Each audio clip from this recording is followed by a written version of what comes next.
Assalamualaikum warahmatullahi wabarakatuh. Jumpa lagi dengan saya Martanto Mkom ya. Video kali ini adalah video pembelajaran untuk materi pertemuan yang ke-10 dengan topik pembahasan yang kedua, yaitu manajemen keamanan akses jarak jauh. Akses jarak jauh ya. Jadi akses jarak jauh itu apa sih? Nah, di sini jelaskan ya, akses jarak jauh itu contohnya misalnya menggunakan modem untuk dial up langsung ke server akses jarak jauh. Jadi menghubungkan ke jaringan internet melalui VPN, itu contoh ya. Yang lainnya menghubungkan ke sistem server terminal melalui koneksi klien.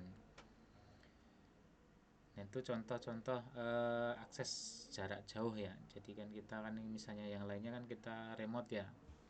Akses dari jarak jauh misalnya punya server, kemudian kita akan mengaturnya, mengelola manajemennya. Nah, itu bisa dari jarak jauh. Nah, kalau zaman dulu akses jarak jauhnya itu eh, yang sederhana ya, dulu belum ada internet ya. Kayak contoh misalnya yang telepon yang ada di perusahaan kayak di ini juga ada, tapi nggak pakai koneksi internet itu ya, cuma pakai intercom ya. Jadi antar antar bagian, nah itu.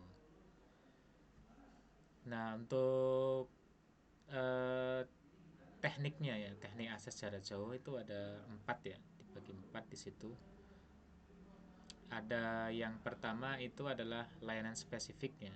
Layanan spesifik jarak jauh itu contohnya di sini adalah ML.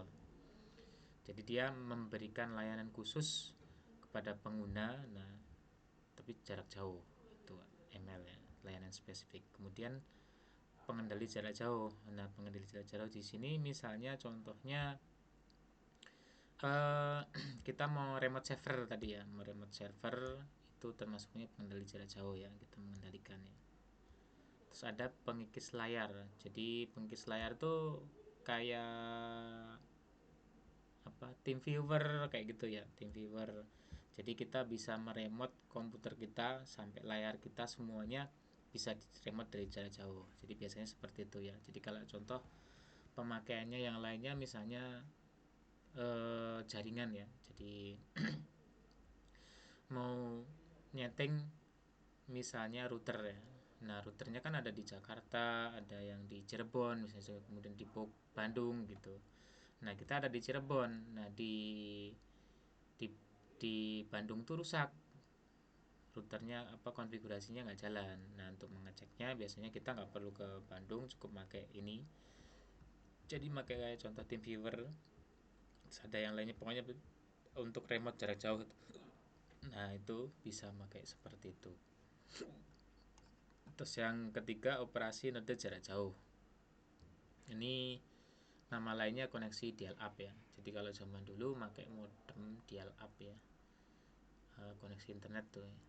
Nggak pakai kabel, biasanya pakai dial up, pakai kartu apa? Kartu GSM gitu ya. Koneksi zaman dulu seperti itu.